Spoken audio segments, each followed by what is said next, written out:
was a rainy night when he came into sight, standing by the road with no umbrella, no coat. So I pulled up alongside and I offered him a ride. He accepted with a smile, so we drove for a while. I didn't ask him his name, this lonely boy in the rain. Fate, tell me it's right, is his love at first sight? Please don't make it wrong, just stay for the night. All I wanna do is make love to you. Say you will, you want me to. All I wanna do is make love to you. I got loving arms to hold on to. So we found this hotel. It was a place I knew well. We made magic that night. Oh, he did everything right. He brought the woman in me so many times, easily. And in the morning when you woke, all I left to him was a note. I told him I am the flower you ought to see. We walked in the garden, we planted a tree. Don't try to find me, please don't you dare. Just live in my memory, you'll always be there. All I wanna do is make love to you. One night of love was all we knew. All I wanna do is make love to you. I got loving arms to hold on to. Ooh, we made love like strangers all night long. We made love.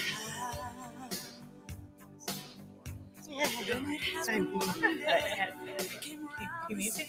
Oh, there we go. Cue music.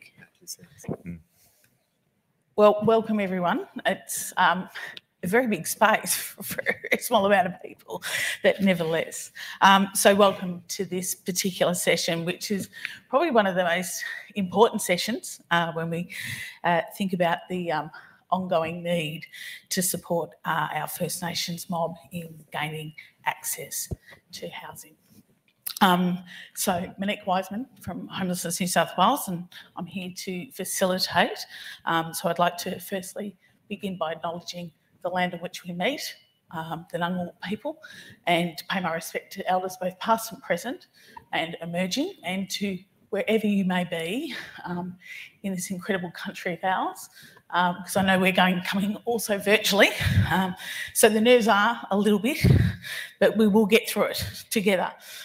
So you can do a bit of heckling, but try and keep it down to a minimum, if you can. So I would like to first welcome to present on this very important space would be are you coming up to here or are you staying there? How are we doing this? I think coming up to the mic? Okay, beautiful. So we're going to hear from Shaun Middlebrook from Aboriginal Housing Victoria and Dan Jefferson, partner of Health, Ageing and Human Services from KPMG. Right.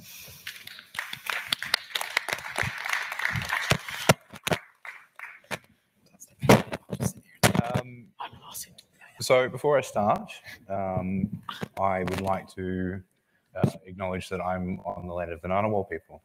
I am a Wiradjuri Yuin man, originally from New South Wales, now living on Bunurong country, working on Wurundjeri country in Victoria. And what we're going to be going through today with you is the Victorian Aboriginal community voice. So it's that way. I always have problems with these things. Everyone has. There we go. Okay, so what we're going to be talking to you about today, and Dan and I will both cover these elements as well. So we're going to be talking to you about the Manana Wungening Matakut, which for those of you who were in the session yesterday morning, Jenny Sam spoke about the framework, which is the Manana Wungening Matakut, which is the Victorian Aboriginal Housing and Homelessness Framework, which translates to every Aboriginal person has a home in Gunditjmara language. We're going to talk about the need for an Aboriginal specific homelessness system, and I'm pretty sure we're all more than well aware of the need for an Aboriginal specific homelessness system. We're going to be rebuilding the system from the ground up, and we're going to be moving towards implementation, and hopefully towards the end of the session we'll have time for the questions as well. So the Victorian community has called for a change in the approach in the way that we're housing and working with our homelessness peoples, and something that I've just done it myself. I've been listening to for 2 days. Homelessness is an experience, not an identity. So we need to start shifting our language away from calling people homeless and calling them people who are experiencing homelessness, because we're only all a couple of paychecks, one disaster away from being homeless ourselves. And again, doesn't like working for me. So the Manana Wungening Matakut, developed by community and for community, this is a voice that was actually expressed through the community, and it was brought together with the Victorian government. And there's some colleagues from the Victorian government in the audience today, and I thank you for coming along to this session. We worked together, we developed this framework in a way that actually brought the voices of our communities to the centre of the conversation about what they needed to see within their housing and homelessness needs. It outlines a fresh approach to achieving these elements in our outcomes in a generation, and we have very large priorities and very large goals that we need to achieve in order to meet the guideline and the framework.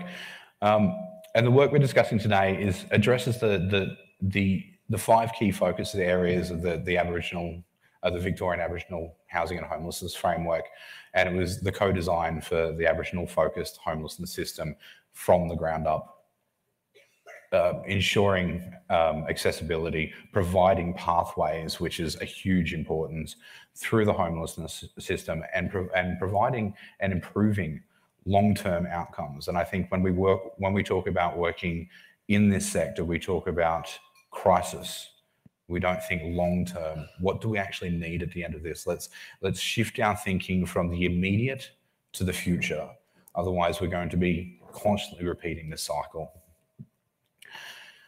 So it's of no surprise that, and again, you probably heard some of the stats that were promoted yesterday, housing is a key social determinant for the health and well-being for communities, not just Aboriginal communities, but communities generally. It's insecure housing and outcomes. The homelessness system actually creates more damage throughout the process and throughout our experiences, and we become less resilient the more we're knocked down. We have the highest and fastest rising rates of accessing homelessness services in Australia. There's a constant increase in the homelessness population within Victoria. 29% of Aboriginal Victorians requiring traditional housing and directly provided it. 1 in 6 Aboriginal people had a reason to seek specialist homelessness assistance. And on that point, there's a number of stats out there about recycling through the homelessness system, and what that is actually doing is creating another level of homelessness. So each time a person enters the system and exits the system without housing, they're exhausting services. So every time they enter, they're receiving services, and they exit without housing. They re-enter, and those services that were originally provided to them are starting to diminish.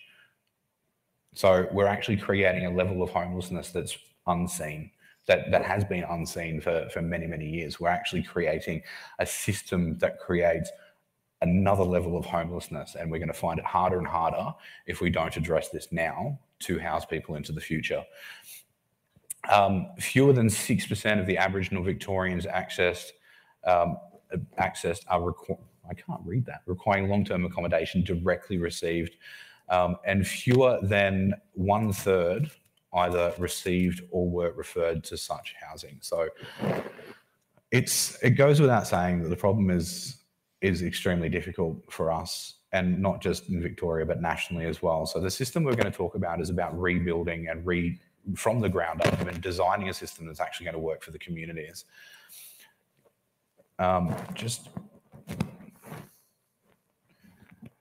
These are case studies, and Dan and I spoke last week about including some humanising stories for everybody to really get their heads around. But I think everybody in this room working in the sector is well and truly aware of the implications of the homelessness system and what it's actually doing for people.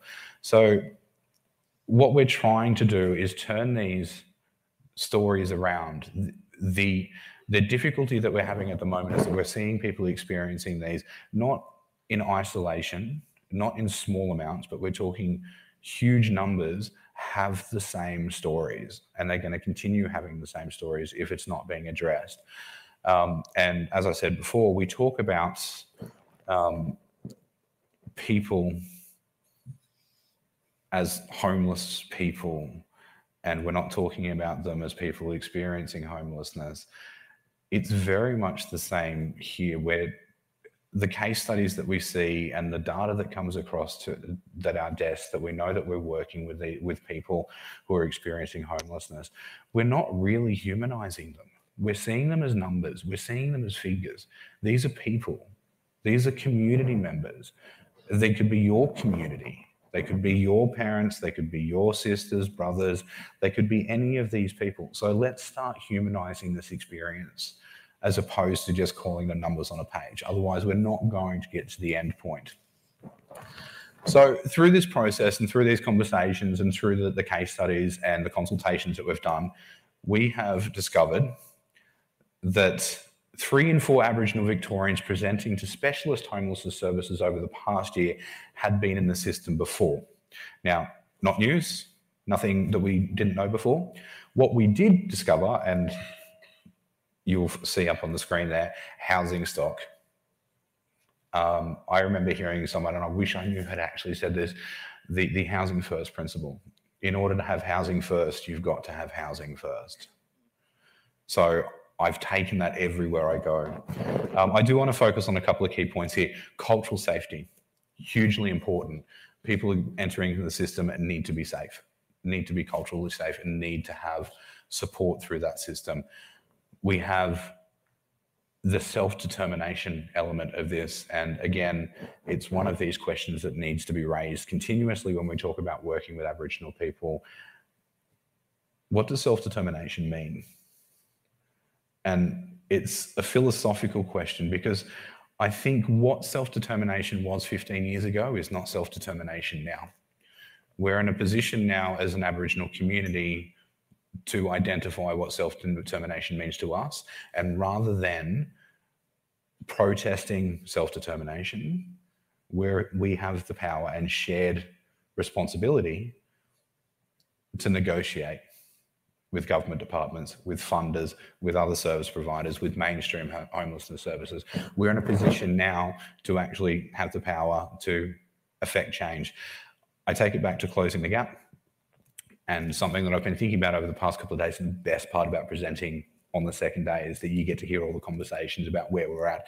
Closing the gap has targets to meet.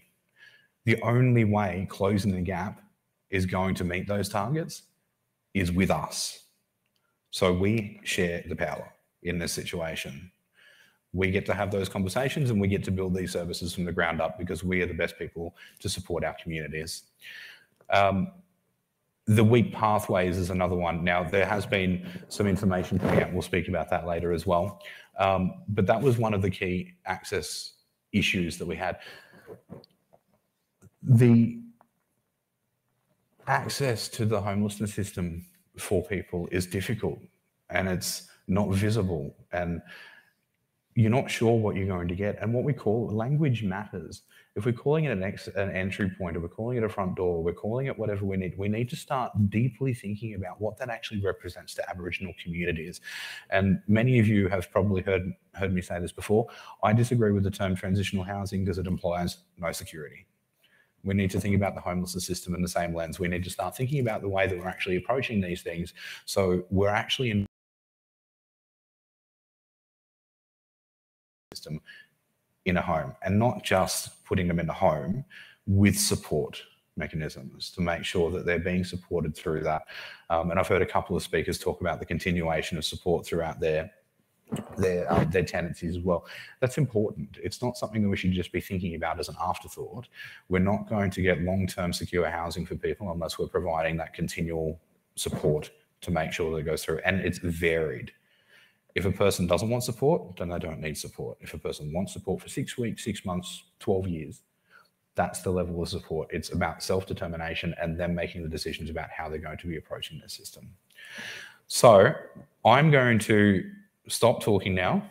You're probably all thinking, thank goodness, and hand over to Dan, who's going to talk you through the system itself. Thanks, Dan.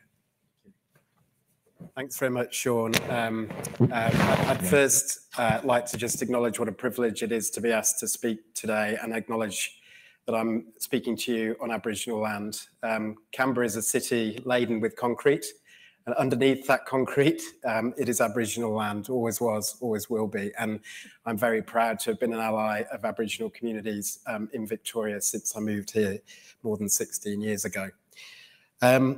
The challenges that Shaun mentioned are so significant that a really strong part of our project, as Shaun mentioned, was to really start to reimagine the system from the ground up.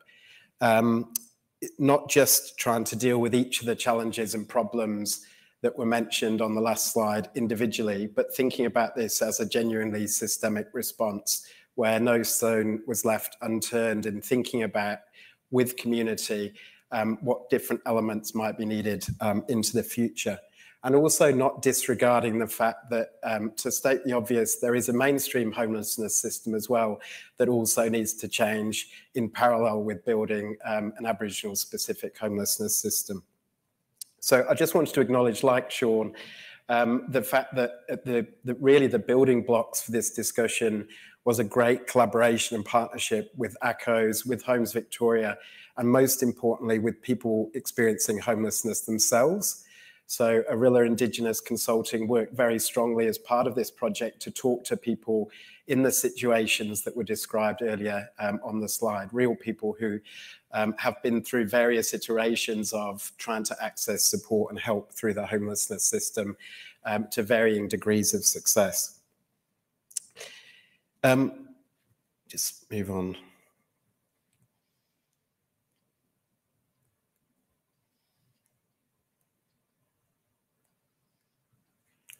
So we looked at the overall framework for an Aboriginal homelessness system, and this, if you're in the plenary session yesterday morning, the principles here, you'll see those with an eagle eye. Housing first is not there because it wraps around all of this, and so I think in our thinking around the homelessness system, housing first is very much front and centre in terms of the principles.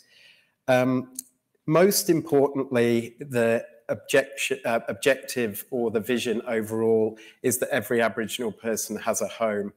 But to achieve that, the project really looked at two key components towards that goal. In the past, I think there probably has been a very strong focus on the services that are available at the front door or the access point.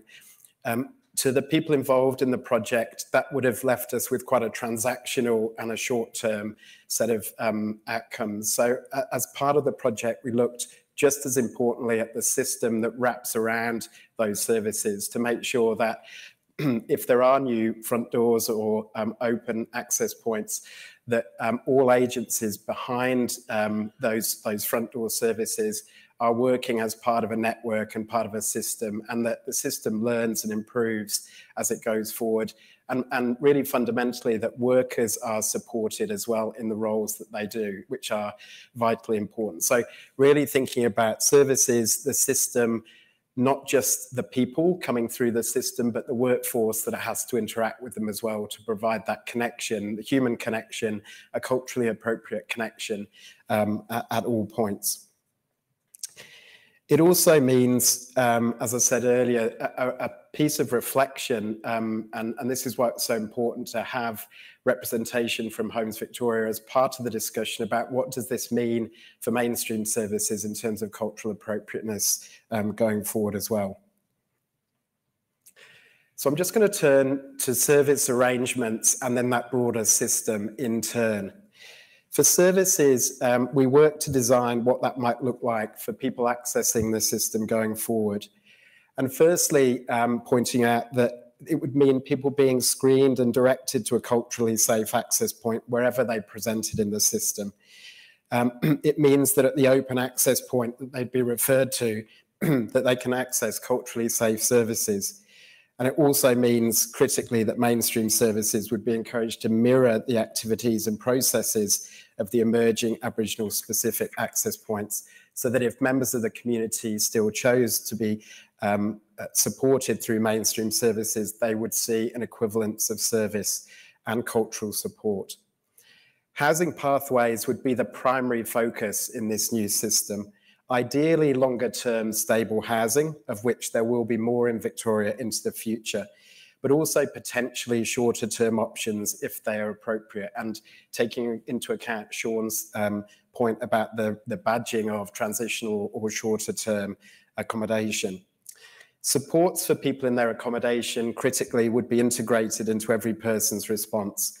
The goal across all of the specific homelessness system elements is stable housing. But across ACOs, it's important to say that the system management elements are equally important going forward. And I just wanted to touch on what those mean in practice.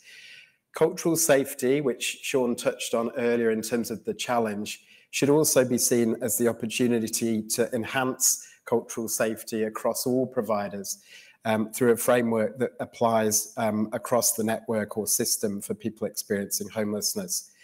Frontline workers would feel better connection to their fellow workers in other ACOs through supportive communities of practice, and training and learning would be managed collectively for the benefit of those staff. There would be system stewardship for the system, led probably by one organisation for the benefit of others, which would support priority setting, funding allocation and workforce development. And data would be shared where appropriate to do so, to make sure that people don't have to tell their story more than once. And this process very much is aligned to that broader work that we heard about on day one through the big housing build, to support ACOs to own and manage more long-term housing stock in their own right through the big housing build. And there is an enormous amount of work in Victoria going on towards that goal, which is absolutely critical. So what would this mean going forward? And coming back to the personas really that Shaun talked about earlier on in the presentation. For people accessing the system, it would mean a culturally safe space to tell their story and talk about what support might be needed. It would mean a genuine connection between workers in the community and people seeking help. And critically, it would mean matching people in need with longer-term housing options, increasingly owned and managed by the community itself. For the workforce, it should mean more confidence that Aboriginal Victorians can access safe services, primarily through the Aboriginal controlled sector, but also in mainstream services where they choose to do so. And it means workforce having better options at their disposal in terms of services and housing, providing a genuine connection between the new housing coming through the pipeline under the big housing build and the people in need of that housing outcome. Whilst this sounds aspirational, there is now progress towards this blueprint, and I'm delighted to hand back to Shaun to finish the presentation and talk about what's happening next. Thank you.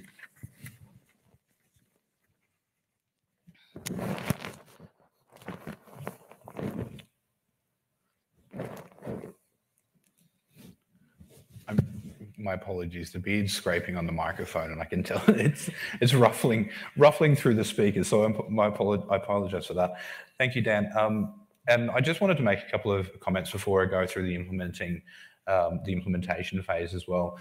Dan spoke about the mainstream system, and I think we have a challenge ahead of us right now in regards to mirroring the service provision that's happening across the ACO as well as the mainstream sector. And we're not just talking about the homelessness sector, we're talking about health, education, all of the sectors. We need to start looking at a way that providing access into a system that supports everybody, and it means that with that mirroring approach, everybody's getting the same services through the same system coordination through that stewardship model that Dan spoke about. And it also means that organisations working with broader communities, the cold communities, non-Aboriginal communities, can benefit from our traditional way of family, kin, community, country.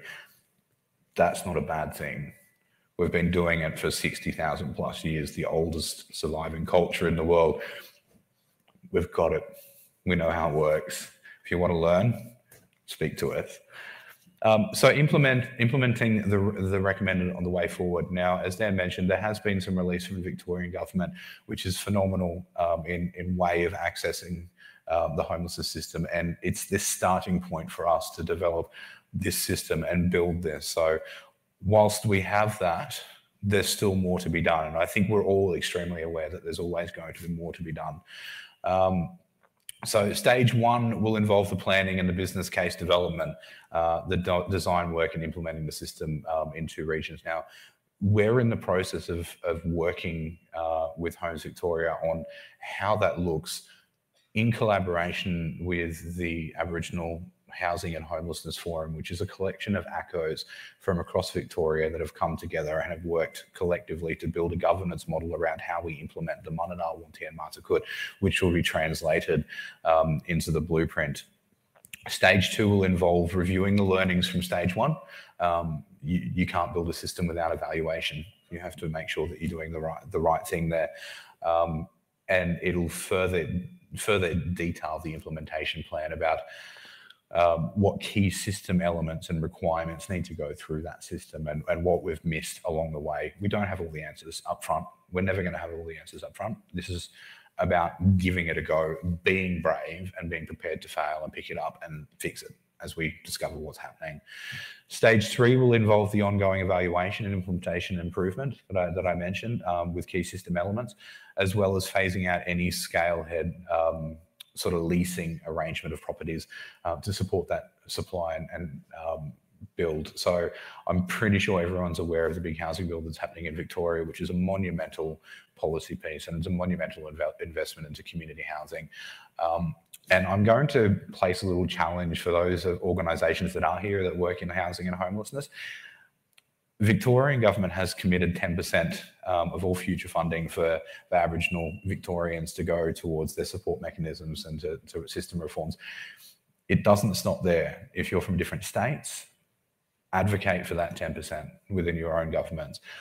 But beyond that, as organisations who have housing supply around social affordable community housing, the challenge is dedicate 10% of your housing stock to Aboriginal communities and build that system where you're actually inviting people into your mainstream service once it's been mirrored, so they're receiving the same quality of cultural safety as they would get through an ACO. So what happens next? So the investment to date has been an entry point, and we're working through the governance model on that as well. So we're looking at how that's going to work and the implementation of where that's going to be and how that's going to access. It will have a multidisciplinary team sitting behind it to support community accessing. The remaining investment needed for success, the initial investment, as I said, is fantastic. We need to actually look at the system that Dan has presented previously, and we need to look at it in a collective model, in a whole model. In order for the reform to happen and to work successfully, we need to look at ways of implementing the entire system reform.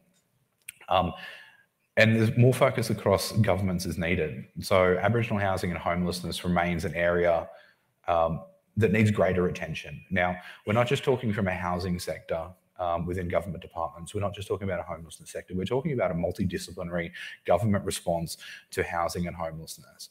So you've probably been aware and you've probably heard that the treaty process with Victoria, we are now in the process of trying to embed housing and homelessness outcomes in the treaty process in Victoria, because without foundational change within our treaty process and without the truth-telling element of that, we're not going to be able to impact on the remainder of government who have a direct responsibility for Aboriginal community in housing and homelessness.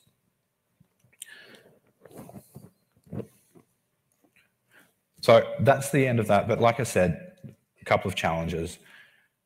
Self-determination. We need to actually investigate what that looks like, and it needs to be done from an Aboriginal perspective, what self-determination looks to us as an Aboriginal community. And I heard conversations yesterday about Noongar housing first principles. Self-determination encompasses those things, but we need to define what self-determination actually is. What is housing first for Aboriginal community? What is health outcomes for Aboriginal community? So the challenge is to question self-determination and what that means for the future. The next one is for mainstream organisations. Be a shift in the control in the way that we do things for Aboriginal communities. As I mentioned, 60,000 plus years we've been able to do this. You need to start trusting us to look after our communities.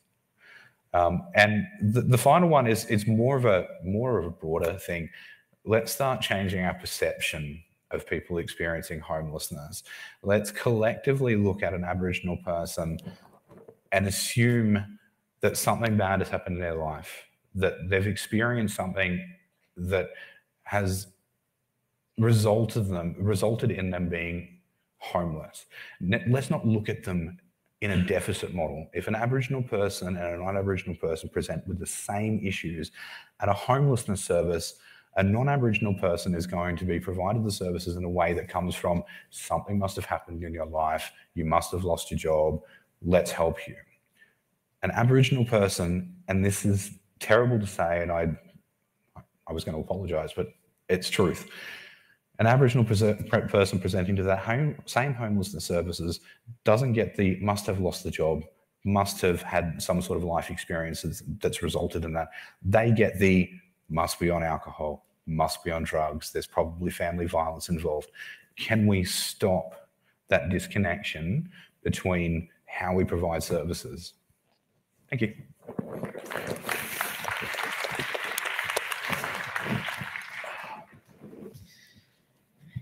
Yeah, I feel like we're just sort of starting those bigger conversations now. So thank you both to both Shaun and Dan. Now I'd like to welcome to the platform and to the stage Daniel Morrison, who's the CEO of Wungening Aboriginal Corporation, and Alice Brand from Curtin University. Their presentation is based on the Homelessness Reset Project, and this was done in response to COVID-19, where I feel like I've aged a lot and lost 2 years of my life, as I'm sure everyone else is feeling the same. And they partnered both with the Aboriginal National Drug Research Institute from Curtin University in participatory research project led by the COG and lived experience groups and research engaging 70 to 90 to Aboriginal people experiencing homelessness in the metropolitan Perth, supporting them to share their experience of homelessness throughout COVID-19 and beyond. So I'd like to welcome both Daniel and Alice.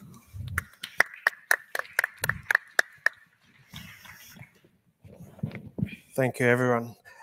First of all, I'd like to, on behalf of Alice and myself, that we are on Ngunnawal country and pay our respects to both past and present elders of this country, of this beautiful but cold country. Also like to acknowledge that the work that we do and where we live and work is Wajak country. So pay respects to both past and present elders of our country. So as already mentioned, I'm Daniel Morrison. I'm CEO of Wungening Aboriginal Corporation, and I'm also a Noongar, Yamaji and Gidja person. So well spread throughout WA, but yeah, live and work in Wajak Budja. So yeah, it's a pleasure to be here today and to share our findings and the recommendations from Buddha Maya which is our Aboriginal homelessness research project in 2020. So hopefully the slides will work. Which button do I want? It's the green button. So yeah, as already mentioned, it did start at around the COVID time, where we were starting to panic as a community and as a society, not knowing what COVID was going to do and the impact that it was going to have on our community. And at which time we had, like every other region and state, there was a lot of vulnerable and disadvantaged people that would be caught up in COVID if they weren't treated and supported correctly. And Perth was no different to any other area where we had already a massive homelessness issue within the community. And that was exacerbated through state elections as well as local government elections, and most publicly the City of Perth Lord Mayor election, which there was a lot of campaigns and a lot of discussions in relation to the homelessness, loitering and hanging around the Perth CBD. So that was a massive election commitment, if you like. People were asking what the local Lord Mayors were going to do if they were elected. So it was a massive platform, and it shone a massive spotlight on homelessness in the Perth CBD. So that's when myself and we have a long-standing working relationship with ENDRI, National Drug Research Institute, and they're based in Curtin University, based in Perth. So we then had discussions with them in relation to, okay, what do we need to know? What have we seen as a service provider? But what's the missing pieces or the gaps within the system or the service that we need to find out and engage with the elders, engage with the Aboriginal rough sleepers within CBD, and we need to know from them what they see the issues are or what they see the gaps are.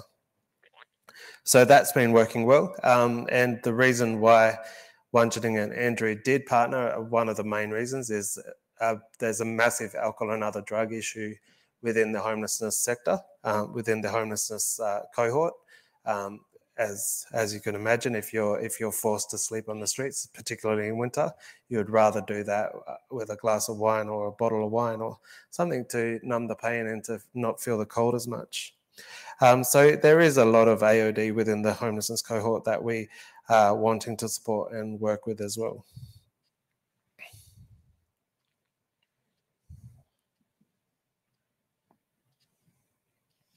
It's a magic touch. Now I've gone too far.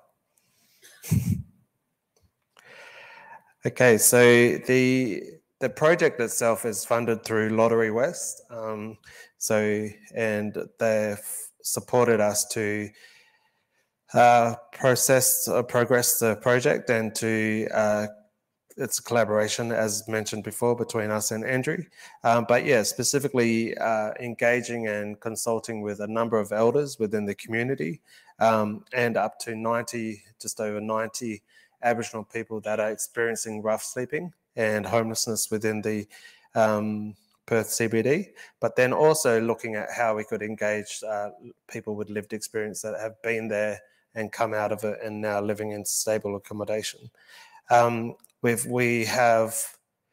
met with quite a number of elders within the Perth CBD, and the way we did that was we got a massive group together of community elders and community people, and then we went through a process of the community itself engaging and electing elders to be part of the community ownership group, which is vital to the success of the project.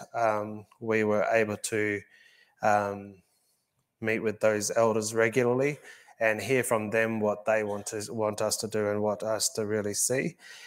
Their main roles were around research goals and methods, and feedback on findings, so they was able to interpret and understand and translate to the researchers if needed, but supporting the recruitment of community members and rough sleepers themselves. So we're hearing directly and working directly with those that are impacted directly.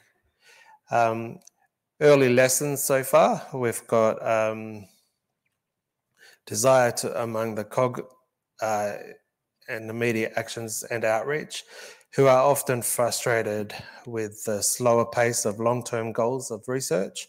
So they're really wanting to see early and quick results from the project. So I'll hand over to Alice now, but I'll be back shortly.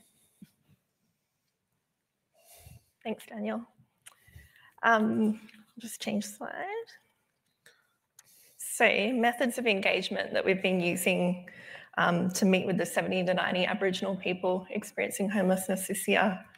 So one of our primary methods is very semi-structured interviews, and often these take place more like a yarning style of a meetup where the participant really guides what's being asked and what they want to talk about. And we conduct these through community barbecues, and that's so participants feel safe to get to know the research team. Often these barbecues are at support services sites, so they're in a familiar space. They can eat with us, they can chat with us and decide whether or not they want to participate, because many might not want to, and that's okay. And eating is such an awesome part of our culture, and both Aboriginal and non-Aboriginal cultures, so it's a great way to connect with people. With those interviews or those yarning opportunities, we've also been asking every participant to nominate a song that has inspired them throughout their homelessness experience. So that's the Spotify playlist, which you might want to scan, because I'll be talking about 20 more seconds on this slide. So yeah, we're filling a playlist up with those songs that they've nominated. And they're actually really quite moving to hear, and we're hearing themes of strength and hearing themes of feeling misunderstood. And we're going to do a thematic analysis on those at a later date. Other methods that we're doing are very creative, so photo voice, and to put it very, very simply, photo voice is about supporting people to share their story through photography and what needs to change through photography. And finally, creative kits that you can see on the right. So the creative kits are essentially designed visual activities based on the interview questions that we had.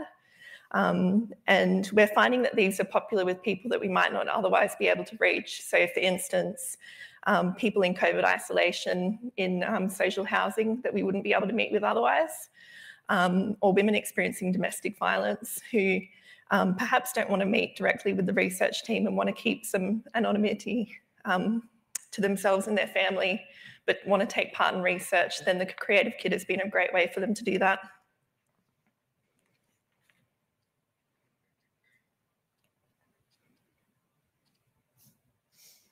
Ooh. So sharing some preliminary findings on the research, and we mentioned 70 to 90 people that we're talking to this year. So far we've talked to 43. So these findings are preliminary, but we wanted to share what we've heard so far and what ideas Aboriginal people are coming up with for what can change. So the first is that there's an emotional toll on not having one's own space, which compounds the difficulty in taking steps towards housing. We really wanted to emphasise this, that we know that people who have been through trauma often struggle with future thinking and goal setting because they're living in the moment and they're living in survival mode. So to expect them to find ways out of homelessness when they've been through significant trauma, as well as going through the stress of not having a home, is really quite ridiculous. And yeah, there's definitely a requirement for governmental and societal support for those people. So participant 19 said, I can't stay there with my daughter. It's too hectic on me. I'm getting called all nasty names with her, you know, the mood swings. I love sewing and all that stuff, and I just want to do things like that out in my garden. Simple things. I just want simple things. I'm sick of moving around, walking on eggshells. So what we're hearing from participants so far is that housing first is really important to them. And as we've heard throughout the conference, that really does need to come with wraparound support. And for Aboriginal people, it's really important that it's Aboriginal-led, and it's not just about support for maintaining housing, but it's also support for things that happen within the home, so parenting and managing family obligations. And in WA, there's currently a strikes policy with government housing, and it's known as the 3 strikes policy in community. If you receive 3 strikes, you lose your housing. So they really wanted to emphasise that housing should never be taken away as punishment, and there should be preventative measures in place to prevent loss or damage to housing. Another finding is that the rejection from or long wait times for support have a crucially negative impact on Aboriginal people's willingness to seek support. So we've heard from some participants that there's such shame that they have to overcome to be able to reach out and seek support for themselves. So even a 45-minute wait time at a service can be very demotivating and can bring back that feeling of shame and have them wanting to leave. And we heard that yesterday in the lived experience group as well, that wait times just aren't adequate. So participant 17 said, you ring them up every day, you're meant to ring them up, and they ask you a shit ton of questions for no reason, and they don't offer you any help and tell you to ring back tomorrow. You're meant to call every day, they tell you to get the best outcome. I gave up, they didn't do anything. So we're hearing that support really does need to be 24/7, it needs to be flexible, and most importantly, it needs to take some kind of immediate action to support faith in ongoing care, and so that people know that they will be cared for from that point onwards. With regard to alcohol and other drugs, we're hearing that people are using those to stay alert when they're on the streets, to sleep well, to avoid assault, to keep warm, to avoid stressful thinking, or to avoid boredom. And interestingly, I thought was that there's a huge gap in support for those who have recovered from substance dependence, but continue to struggle with housing. So maybe they've been blacklisted from the rental market, or maybe because of racism, they're unable to re-enter the rental market, even though they now are no longer homeless or have good jobs and are no longer dependent on alcohol and other drugs. So there's a service design opportunity there. So we've heard from participant 3 down the bottom, if there was some kind of program to have people understand, if you change your life and better yourself for a certain period of time, we'll give you priority housing away from a certain suburb where all the drugs are, away from all the drug areas. We'll put you where you deserve to be because you've come so far, but people just don't see it like that. So to emphasise, there really needs to be specialised housing support for those who have recovered from drug and alcohol dependence, and that includes support to re-enter the housing market and securing housing outside areas prominent for drug and alcohol use.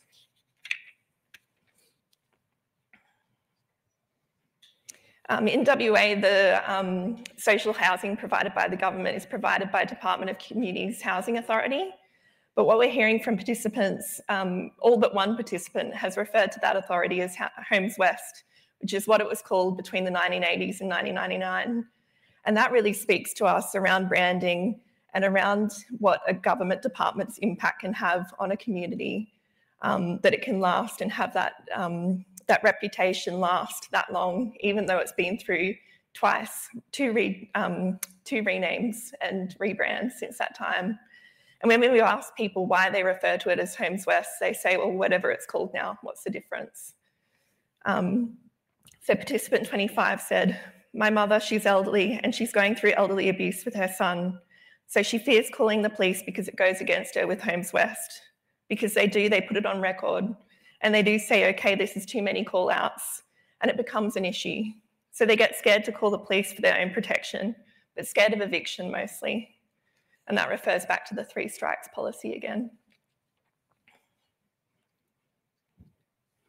So we're hearing from participants that there really needs to be stronger community education around current housing policies and all changes that take place, and clear guidance around the rights that they have when they're being housed or seeking housing through the government. And we know that Aboriginal communities are oral cultures, even in contemporary society, so that really needs to be reaching them in ways that are culturally safe. I'll hand back to Daniel.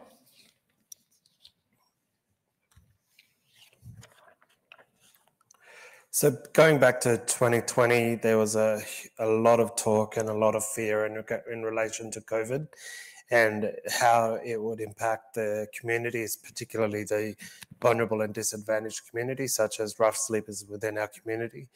And we found that the interest was low as far as talking about it within this cohort, and they would likely have other current stresses that was a lot more higher than COVID itself. feedback from some of this cohort is that they had already been isolating and keeping to themselves within well before COVID, and just staying out of harm's way and just staying out of contact with others. And then other feedback that we had, some of this cohort go into hotel quarantine, which again was foreign to them, and it was some of them it was good. It was a good experience, a warm bed, a warm room, and access to utilities and so on, and a meal, shower, all that kind of stuff, and just having that security, but just knowing that it wasn't a long-term fix. And that some others were saying that it was really hard having to go into hotel quarantine because it was similar to jail. So there was some people that was really struggling with that. So yeah, it was a mixed bag of feedback as far as what COVID did and what it meant to this cohort, rough sleepers and their community. But yeah, we consulted with 10 service providers across Perth, and it's still feeling we're, as a community or as a society, I'm sure, we're still feeling the impact of COVID over 2 years on, even though we did have the luck of Mark McGowan, who kept our borders up. But yeah, we're still facing the height of COVID with the rest of the country now. Just one of the recommendations, just some interim recommendations before the report's finally released. In crisis, immediate listening and engagement what must take place, and should also consult with service providers and those previous lived experience who may be in a more comfortable emotional state to reflect on solutions that best suit them. Also, culture. Many who have lived in government housing express government lack of cultural understanding of housing needs, especially around kinship, visitor and family obligations, which has been mentioned throughout the conference already as well. I don't think that's rocket science. I think we can all do better with that. As far as another recommendation, a diversity of Aboriginal people must be supported to work safely and comfortably in government agencies and inform the policies. We hear all the time that there's not enough Aboriginal people in these positions, in these departments and organisations that should be supporting our people. And we're hearing all the time from this cohort and other cohorts that we need to be working with our elders, and our elders need to be leading and supporting us as well. But there's a big ask on elders within the community, so we're asking and suggesting that elders are supported and are remunerated for the work that they do in supporting our community. They do play a key role, but that role needs to be respected and acknowledged. So thank you very much for listening. As Alice already mentioned, we've got the Spotify playlist, so feel free to check that out. But yeah, ongoing funding is obviously the challenges going forward, and really need to ensure deep listening continues and engagement with the community that it's mostly affected, rough sleepers, and we need to be hearing from them and working with them.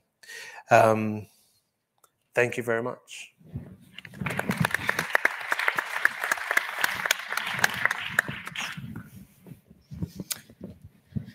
Thank you so much, Daniel and Alice. And I think, you know, from taking about the deep listening, and obviously to be able to support, there's got to be real investment and for sustainable outcomes, not just, you know, I had it said to me yesterday, we've from our state in New South Wales, we've done so many pilots, and I said, yeah, I've been through so many pilots that I think I've got enough flying miles up that I can consider myself as a pilot now. So I think we really need to sort of change that it's not just an interim approach that we need to be doing for long-term and good deep listening and consultation to get better outcomes for our mob.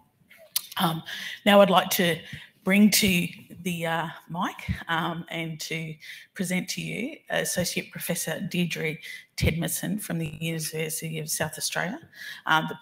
Her presentation is based on the Urban Indigenous Homeless Ahuri report, which it's homelessness is much more than housing. So thank you. Thank you.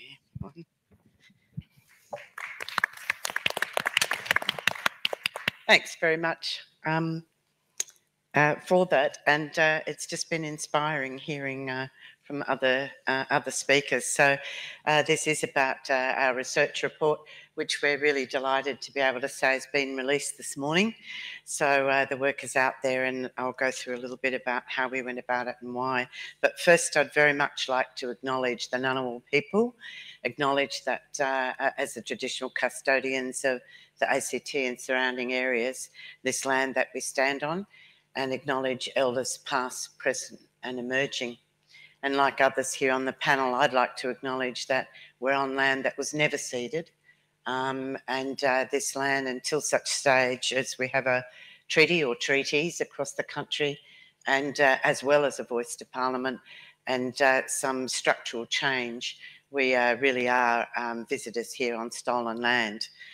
I'd also like to acknowledge as well the Turrbal people of Brisbane, Greater Brisbane, the Larrakia people of Darwin, the Kaurna people of the Adelaide Plains, and the Cookita peoples of the Port Augusta region, and their elders, past, present and emerging. These are the sites in which we conducted our in-depth field work for our research report. But in doing so and acknowledging those traditional custodians, I'd also like to acknowledge that there are very many Indigenous people and language groups residing within all of these urban areas that I've mentioned, and around Greater Canberra, and who are experiencing homelessness in those situations in the urban areas as well, and pass our respects and acknowledgement to all First Peoples across this country. So just starting a little bit to talk about the report, the big green button, I think it is. Thank you. Okay. There we go.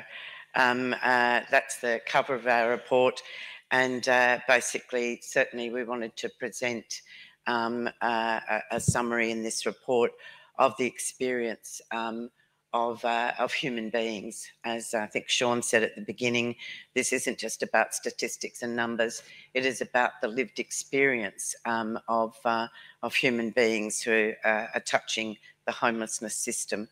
And so that's the cover choice from Ahuri. I'd like to acknowledge my colleagues and co-authors, Selena Tuali, Daphne Habibis, Kelly McKinley, Sky Akbar, Alwyn Chong, Kate Duter and Ian Goodwin-Smith, who were all co-authors and part of our collective research team for this study, a group of Aboriginal and non-Aboriginal scholars together, working together in the report.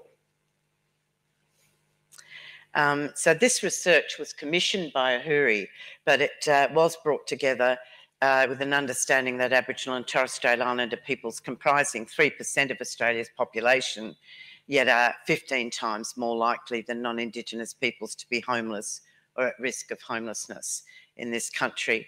So a recognition of that overrepresentation.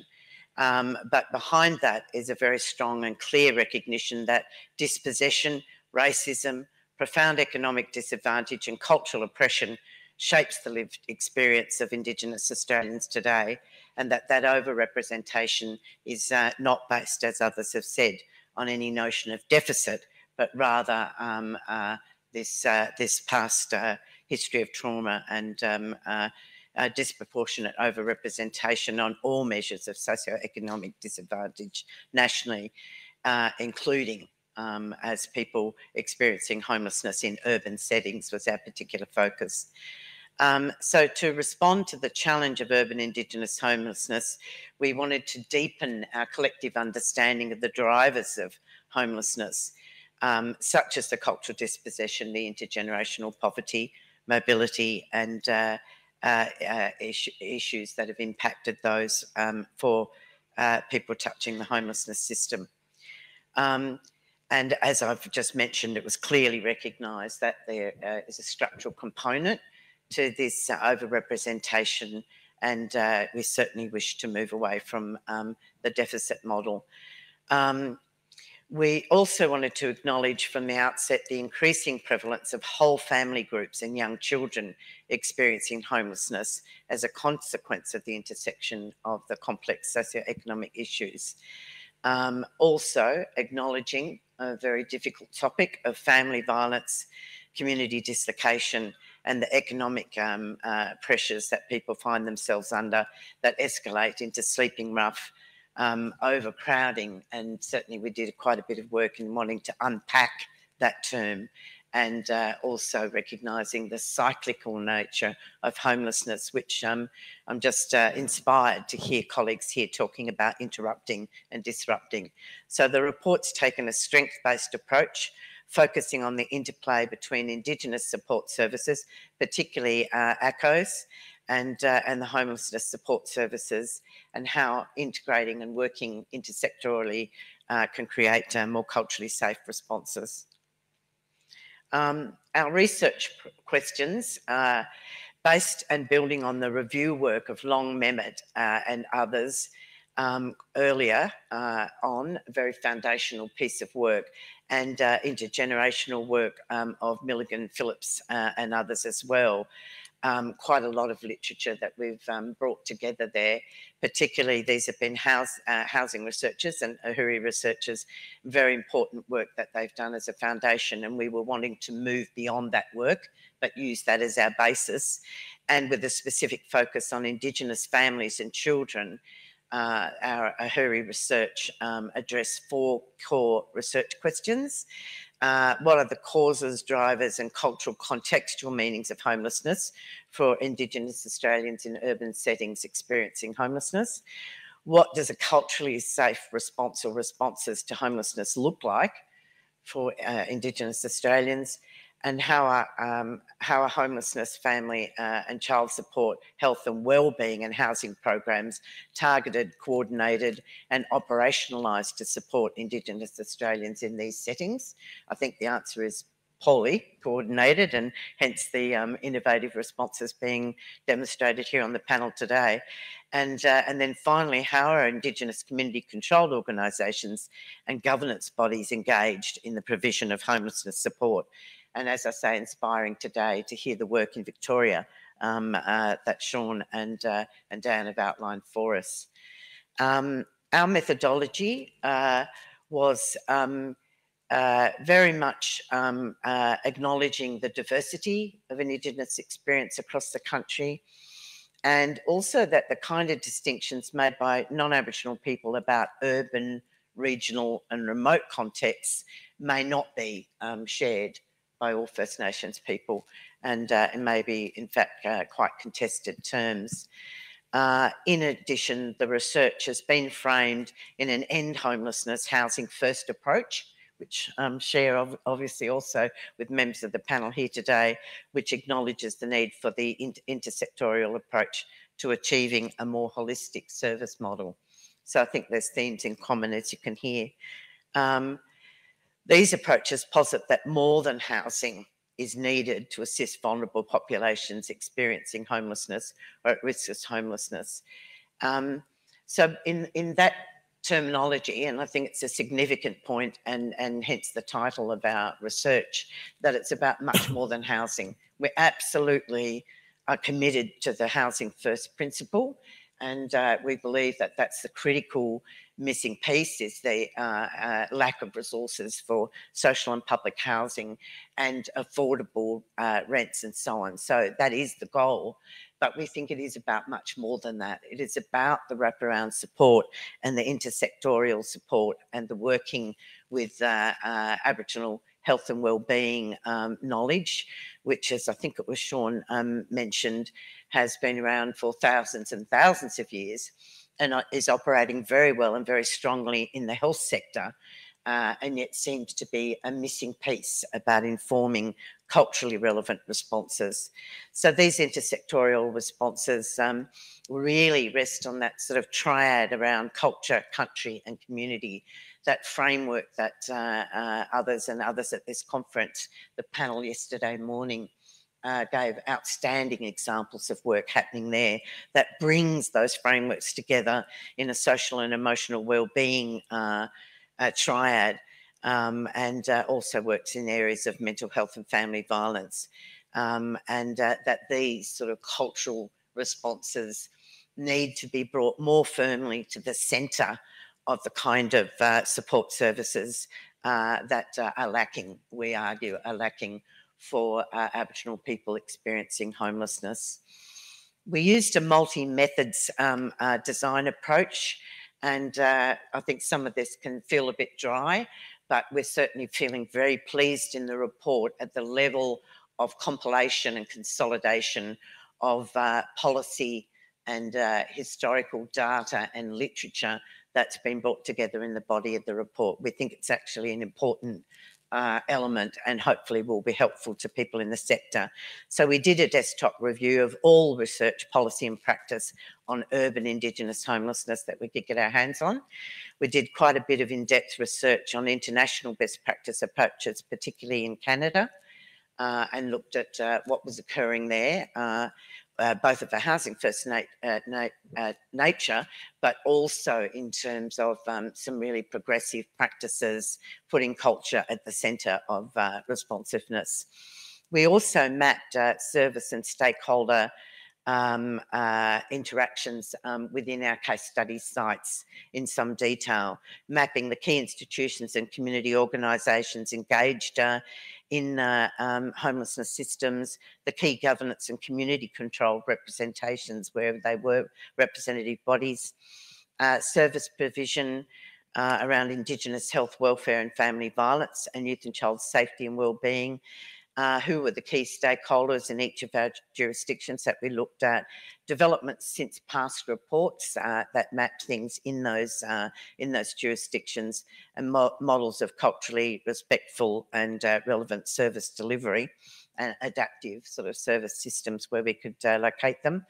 And this mapping of the service and stakeholder landscape helped identify the capacity in the system and helped us choosing the field sites. Some of that had to do with, straight out choices being made during a COVID climate, as you can imagine, in the last couple of years.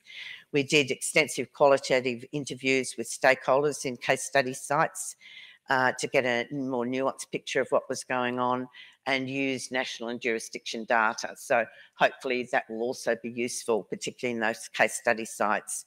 We also did semi-structured interviews and focus groups specifically with Aboriginal and Torres Strait Islander people and other groups engaged in the wider service system. I didn't bring forth those quotes for today, and in view of the chance to have a discussion, I'm trying to work through the material fairly quickly. But there's certainly a lot of material in there that people giving voice to the frustrations they felt, particularly of the churn, the number of people, and it's been referenced already on the panel, the number of people turning up again who'd already had prior connection with the system. And a sign of a broken or struggling system is that repetitive situation of people finding themselves continually in this cycle of seeking access and seeking help, but in fact being, do not pass go, return to the start again, which is, quite heartbreaking, and heartbreaking for workers working in the sector. I'm really impressed to hear from Alice and Dan about the photo voice and the methods, the song choices and so on, getting that lived experience voice. Unfortunately, due to COVID hitting, the lived experience component of our research was held over, and we're hoping to do that as a second stage because we think it's critical. But we were basically dealing with the situation in terms of the timing that it didn't feel safe or ethical at that point in time. and happy to talk further about that.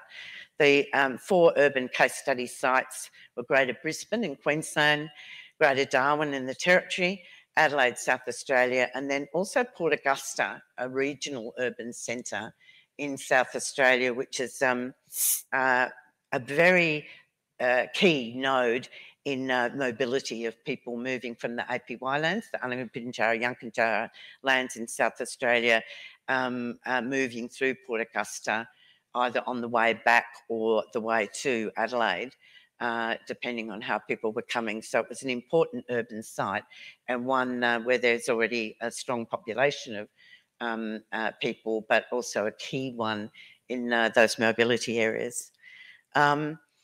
In each field site, we mapped the services and so on. You'll see that in the report.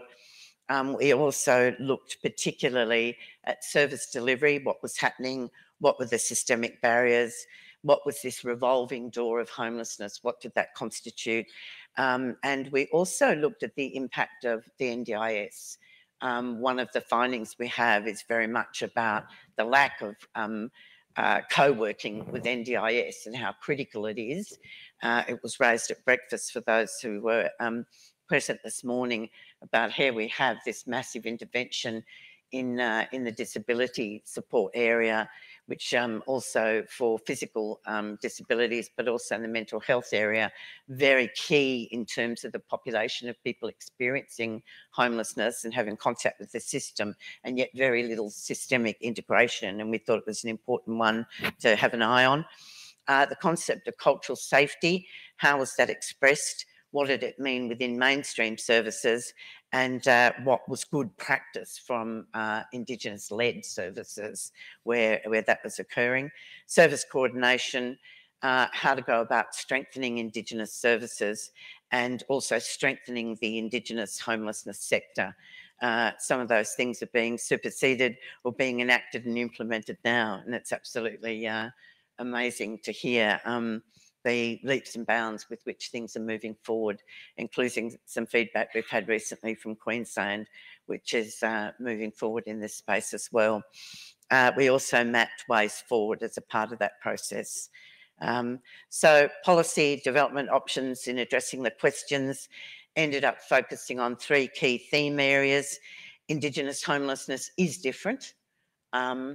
We believe there's a very important and systemic difference in the experience of homelessness for people for whom notions of home can be defined differently, and by that be far more relational. When people talk to us about home and homelessness, homelessness meant not being connected, and home meant being connected with kin, with culture, with connection to country, even if you're in the city and you were from a regional area. So a very fundamental difference in the conceptualisation, different from a more Western notion of home as asset, home as individual wealth creation and aspiration and ambition. So I put that in a very binary sense. Of course, there's nuances and subtleties, and there are people in all from all walks of life who would affiliate with those terminologies. But we did want to draw attention to the lacking sensitivity to cultural mores within the current provision of homelessness services. The other was that the inflow of Indigenous homelessness requires culturally appropriate services, and also the exit, pardon me, from homelessness requires culturally appropriate pathways as well. And support. And I think an obvious area for us, and came through very strongly in our interviews, excuse me, was people coming out of prison. Certainly in our Northern Territory study, there were lots of services who spoke about people exiting the prison system and finding themselves in this completely vulnerable state in relation to homelessness and lack of support, support to move away from those things that may have led to their criminalisation in the first place, and or finding opportunities for connection. So there was this real sense, and the same for children leaving care, and all sorts of examples of that, women fleeing violence, family violence, particularly women, others as well, but also that there was this lack, so that the pathways into the homelessness system were mediated by different kind of factors, and certainly in some cases where Aboriginal people are overrepresented, as I'm sure you'd all be aware. And then also the exit systems, the pathways back. Plenty of examples of people coming into urban areas to deal with health issues, and whole families following the individual. Perfectly reasonable thing to do, but then finding themselves stuck in a sort of a limbo. So there was some really important, I think, findings around that culturally mediated and circumstantially mediated vulnerabilities that were differently experienced. Some of these things in terms of the options have been touched on. Obviously, the centrality of co-design programs, the importance of understanding and including lived experience, targeted and resource strategies at Commonwealth and state level, really underpinning this development of a very culturally responsive homelessness system, given the overrepresentation of Aboriginal people in those seeking support of specialist homelessness services. Culturally appropriate and assertive outreach adapted from the Housing First model. And the pathways in and out, the pathways connecting up, for example, the correctional system, justice system, health and mental health services. We've already talked and touched on here with Alice and Dan, drugs and alcohol and substance abuse, and also connections with the NDIS, as we mentioned earlier. So these have been sort of summarised in the report, and we go into some detail about those options and how they're supported, and supported by the evidence from people's conversations with us in the yarning sessions and the deep dive interviews in those areas. And I'll just go back one for a moment.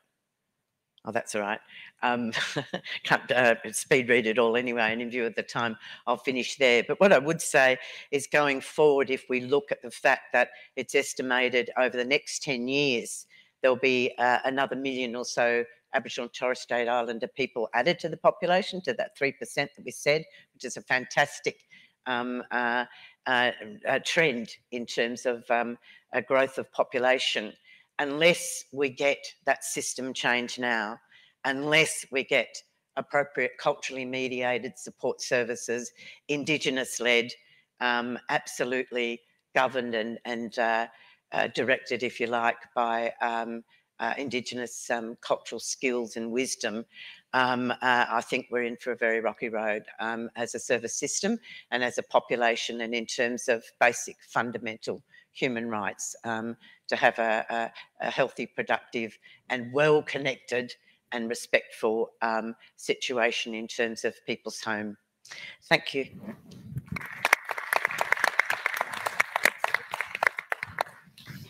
Thank you so much, Deidre. So I'm probably going to get in a lot of trouble because I'm not very good at timekeeping, but fair to say they didn't give me actually signs to, so, you know. So that's right. I stole the clicker. Sorry. Oh, you stole the clicker. Oh, okay. Anyway, so I'm going to go out now. We've got a virtual system here. This is, you know, technology, which is not my friend, usually. And there's obviously a few comments. I don't know where Tom is. Where's Tom? Where's Tom? Oh, you're there. Right, sorry. Bright lights and all the rest of it. And they gave me the password, and I've got to remember that one too. So this is to everyone's phone. I've now got you, or your... You take this one. You take that one? Okay, beautiful. That works well. All right. So we'll go to the first question, which is, this is from Leanne Stroman. Daniel, great walk, walking alongside people and the journey of homelessness. Where to now, and what sort of resources would you need to meet the true need of Aboriginal people without a secure home? Thank you, Leanne. You knew it was coming, I guess. Yeah, that was Dorothy Dix. Joking. So yeah, definitely a lot more resources. There's a lot of recommendations that will be in the report that's due to come out. Obviously, we've mentioned a few interim recommendations in the presentation today, but we want to really get the report out across the sector, and for government and the sector to really get their head around and really look at how we collectively can work better with our rough sleepers and our long-term homeless cohort. As already mentioned, that doesn't define them who they are. They are humans. They are citizens of our community that need a better start and need better support and systems, structure around them. They've just had a bad start, or they've had some traumatic experiences within their life that have caused them to be where they are now. So it really comes down to that understanding and really where they need to go. There will be some recommendations. Obviously, we're going to need some money. So we're in obviously continuing discussions with Department of Communities and Lottery West. But yeah, so it's really just to get the report out and make sure that the community sector as well as government are aware of it and all its recommendations. Thank you, Daniel. Next question is from Kylie Davis, Cullinan sister Shaun. Shaun, the BHP is a great investment, but modelling suggests that ACOs will need 200 plus homes to build a sustainable housing org, and BHP dollars aren't enough. How is a HV advocating for more dollars, and how can CHPs help? Big question. And for those of you who aren't from Victoria, BHP is Big Housing Bill. We speak largely in acronyms in Victoria. Yeah. It's the way we communicate and everything. I agree. I don't believe that the current dollars there, particularly for ACOs, is enough to actually build supply to meet the demand of the increase of the homelessness population in Victoria. So it definitely needs to be increased. And I think beyond that, there's also the element of the Big Housing Bill addresses building community housing. It doesn't necessarily address the wraparound service provision that needs to be incorporated in way of supporting people going into housing. AHV, Aboriginal Housing Victoria, has constantly ad nauseum for my Victorian government department colleagues in the room have constantly been saying this, and it's something that we're presenting through the Aboriginal Housing and Homelessness Forum as well, and this has been largely expressed through that forum, that the Big Housing Bill is a great start, but this needs to be a long-term sustainable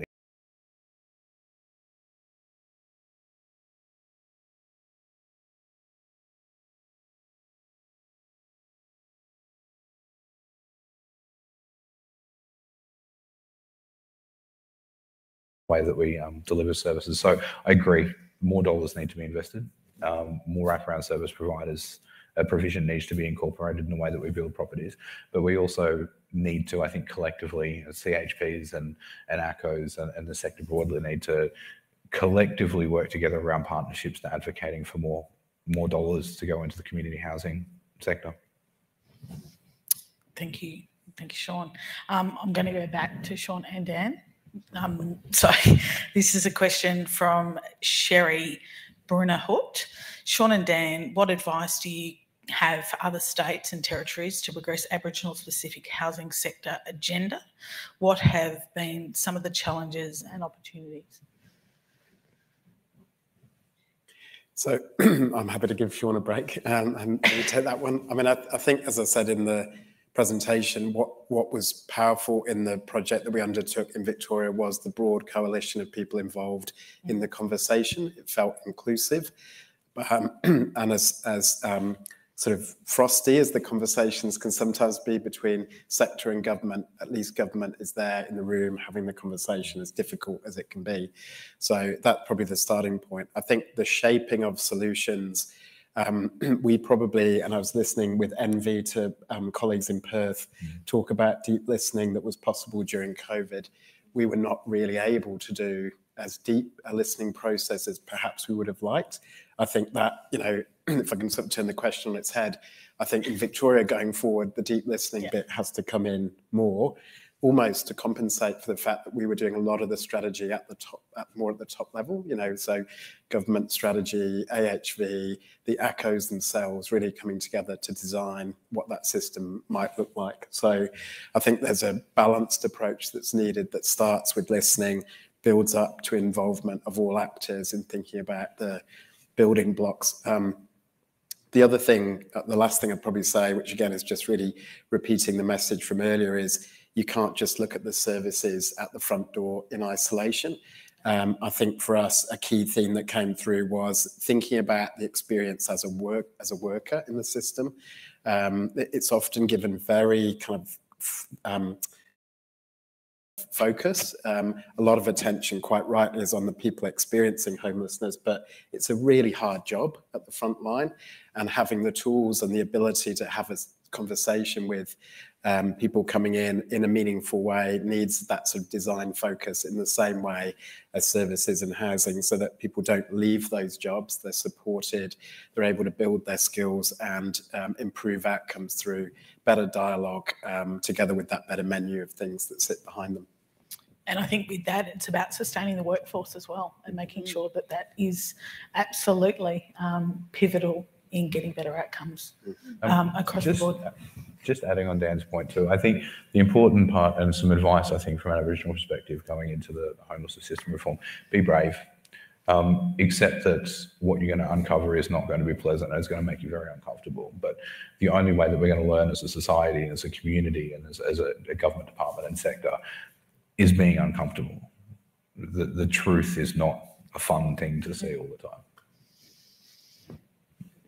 Thanks, Shaun. I'm going to go to a question from Andrew. I think it's Bursell-Waite Smith. SA Homelessness Alliance model with the research undertaken in urban sites to Indigenous homelessness. Was there any opportunity to look at the more recent homelessness model being used in SA? And I think that maybe to you, Deidre. Yeah, I think it probably. Yeah. And thank you for the question. That's great. Yes, members of our research team very involved also in what was happening in terms of the Alliance and Adelaide Zero kind of project in terms of mapping absolutely very detailed way the situation, virtually like a case management model in terms of people around the City of Adelaide, what it means in terms of having that aspiration for zero, building, seeing that alliance being built.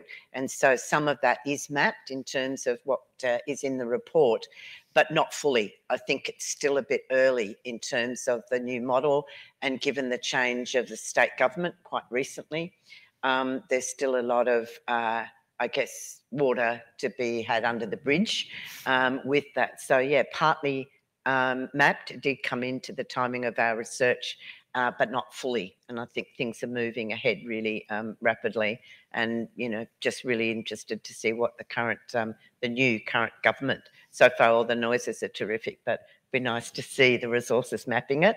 The other thing I would like to just say as well is in terms of that, and in terms of that deeper follow-up, I just want to echo what Shaun and Dan was saying. I think the WA work on deep listening is also really important, because we've had a bit of the same thing in South Australia, where things are at the top level in terms of coming together and agencies coming together.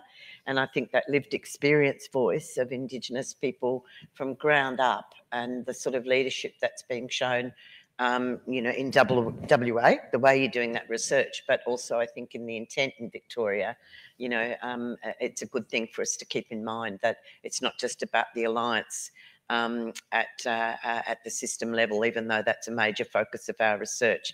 I think that lived experience ground up is really imperative to having a sense of whether we're hitting the mark or not. So I'm not sure if that answered the question fully, but happy to catch up after. Trying to give a quick answer. I think just to probably, to tap into that, to be at the start of the conversation and have that real deep listening and understanding, and that's where we should be. That should be the beginning. Not the afterthought. Yes, exactly. And coming in a few meetings later. Yeah. Yeah.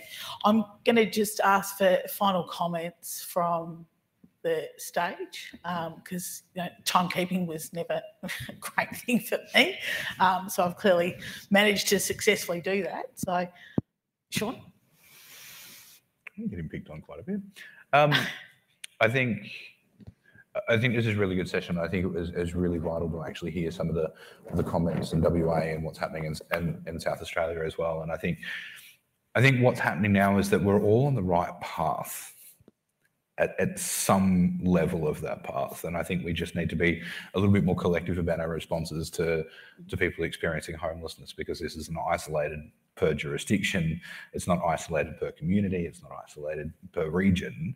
This is an experience that's happening broadly across the nation. And just listening to everybody talk about it, it makes me more and more aware of the fact that this is the lived experience of Aboriginal people experiencing homelessness and the broader homelessness sector is just something that we really need to shine the light on, to the point where it can't be ignored anymore. It has to be in the centre of this conversation. Daniel? Yeah, I just want to echo what Shaun said, but also just really, none of what we've said is new. It's been echoed, and we stand on shoulders of many Aboriginal people within our communities across the country when we said what we've said in our presentations. But it's really, and there's been many reports, many recommendations that have been out there that if they had all been adhered to, we wouldn't have the issues that we have today. So it's really, how can we as a society, as a sector, really adhere these recommendations and listen to the people? It comes back to that deep listening. The community are talking to us, they're showing us, they're explaining to us. We just need to listen and act on it. Deidre? Wow, two very powerful comments that I really would like to acknowledge and say I deeply respect those comments that have been made. And I feel absolutely committed, and I think there's a really great opportunity for us going forward. So with all of that frustration that is unbelievable, the weight of it for people, particularly those working day by day in this area. There's such optimism, I think, when you hear about what's happening, and opportunities nationally and at state level to actually, rather than be fragmented, act collectively towards this outcome. And that was quite inspiring, being in a mixed jurisdiction panel and hearing those things. Yeah. So thank you. Alice? Yeah, I would just end by saying that I've been really honoured to work on this project, and as a non-Aboriginal woman, I've never felt more comfortable and more welcomed by the Aboriginal culture in Perth, and mentored by the elders, made to feel safe and welcome. And I think if you go in with just a heart of listening, then it's such a welcoming culture to learn from, and they want us to listen to learn from them. So yeah, it's really not hard to do, to listen to these cultures. They're there and they're ready. So I would just echo that, yeah, deep listening can happen. Dan? I can't really top any of the four presenters before that. I'd just say, maybe just as a human reflection, that this is an uncomfortable process to get right. And if it doesn't feel uncomfortable, you're probably not doing it right. And so, really for all actors to put themselves genuinely in the game of talking about solutions, giving into the process is fundamentally important. Otherwise, it will remain at the level of superficial discussion and not genuine change. Yeah. So in closing, because I have gone over, I think, thank you to everybody, both virtually and being here today. And I think it's just the start of the conversation that we need to be, looking for obviously better outcomes and more sustainable outcomes, and going on a journey to see. I don't want to keep seeing, we talk about statistics and we shouldn't be topping the charts still today. We need to get better as a country and invest in better outcomes and housing and solution focus led by First Nations people. So thank you.